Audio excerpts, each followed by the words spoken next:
Salam, saudaraku semua, selamat pagi. Sebelum kita mendengarkan firman Tuhan, mari kita berdoa terlebih dahulu. Tuhan Allah Bapa Surgawi yang ada di surga, yang kami kenal dan kami muliakan dalam Tuhan Yesus, pada kesempatan yang indah ini, kami ingin mendengarkan firman Tuhan yang kudus.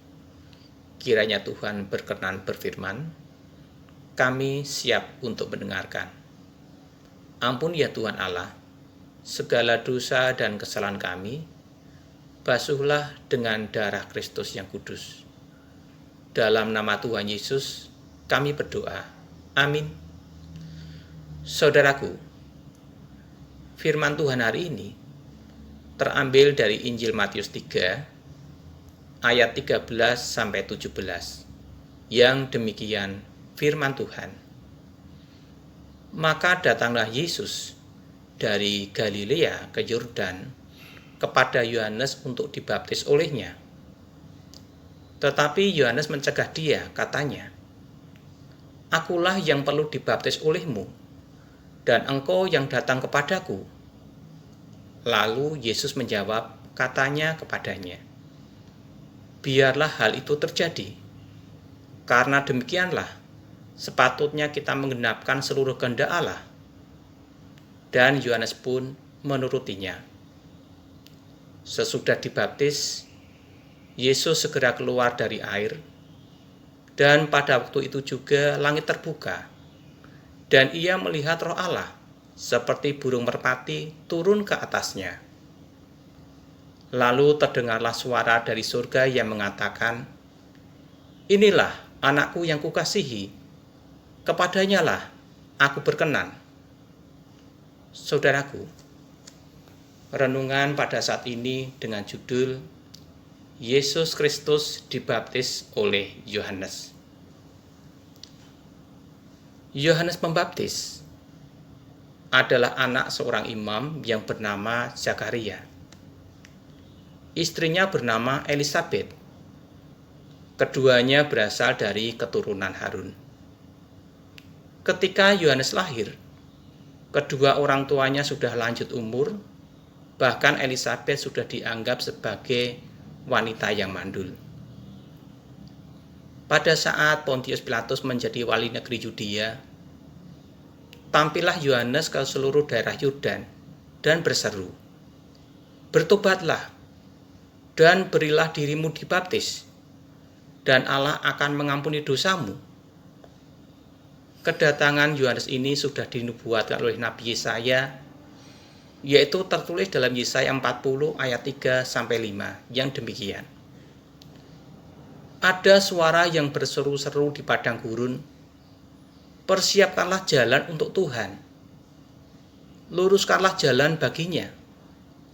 Setiap lembah akan ditimbun, dan setiap gunung dan bukit akan menjadi rata. Yang berliku-liku akan diluruskan, yang berlekuk-lekuk akan diratakan. Dan semua orang akan melihat keselamatan yang dari Tuhan."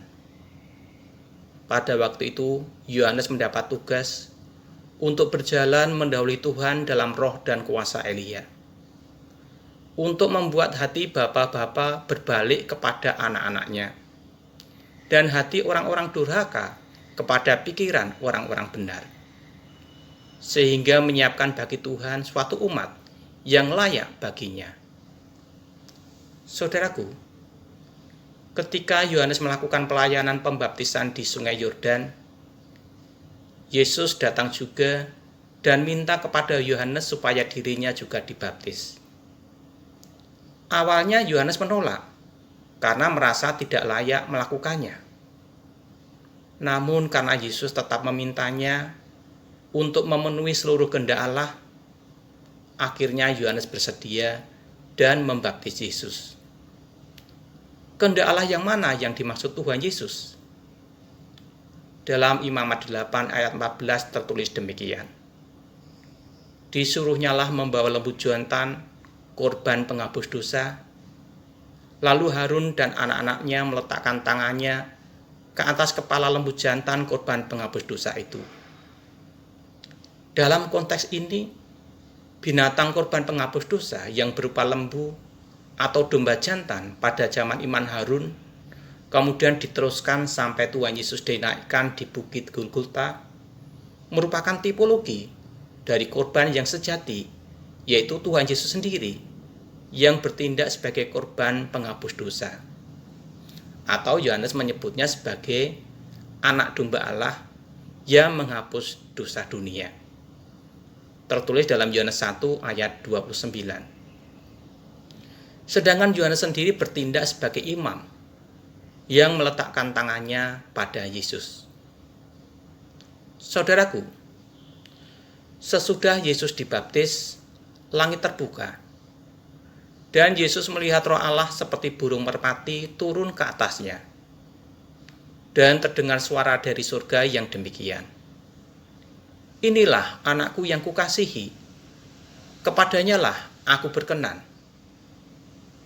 Ketika pembaptisan ini terjadi, terlihat gambaran yang indah akan keberadaan Allah Trinitas, Allah Tritunggal, sekaligus keterlibatan Allah Bapa, Allah Anak, dan Roh Kudus dalam karya penyelamatan umat manusia.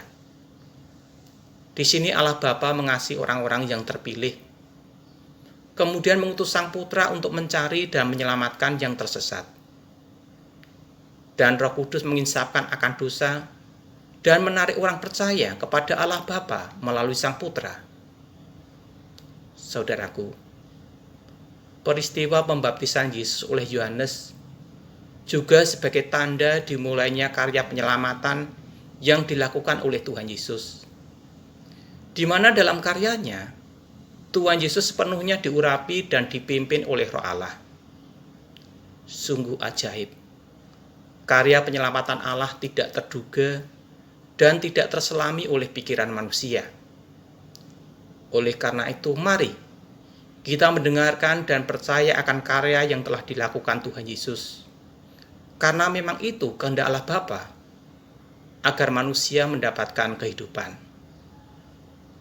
Sebab ada tertulis dalam Matius 17 ayat yang kelima, yang demikian. Dan tiba-tiba, sedang ia berkata-kata, turunlah awan yang terang, menaungi mereka. Dan dari dalam awan itu terdengar suara yang berkata, "Inilah anak yang kukasihi, kepadanya lah aku berkenan, dengarkanlah dia." Dan lagi tertulis dalam Yohanes 6 ayat yang ke-40. "Sebab inilah kehendak Bapa-Ku, yaitu supaya setiap orang yang melihat anak dan yang percaya kepadanya beroleh hidup yang kekal, dan supaya aku membangkitkannya pada akhir zaman." Amin.